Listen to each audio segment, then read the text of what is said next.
અંગ્રેજી વર્ષ પ્રમાણે ગત રોજ દિવાળીની ઉજવણી કરવામાં આવી. જોકે નવું વર્ષ હવે એક દિવસ છોડીને 22મી ઓક્ટોબરના રોજ ઉજવાશે.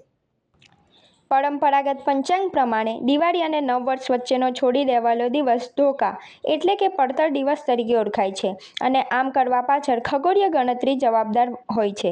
આ વર્ષે દિવાળીના પછીના દિવસથી નવું વર્ષ શરૂ ન થતાં એક દિવસ છોડીને પછી નવા વર્ષની ગણતરી શરૂ કરવામાં આવે છે. વચ્ચેના દિવસને ખાલી દિવસ, પડતર દિવસ કે ધોકા તરીકે પણ ઓળખવામાં આવે છે. ટેકનિકલી આ દિવસ બંનેમાંથી એક પણ વર્ષના ભાગરૂપ નથી હોતો. હિન્દુઓ ધોકાના દિવસે કોઈ માંગલિક કાર્ય નથી કરતા. આમ કરવા પાછળનો તર્ક જોતા વિક્રમ સંવત પ્રમાણે આસોવદ અમાસના દિવસને દિવાળી તરીકે ઉજવવામાં આવે છે.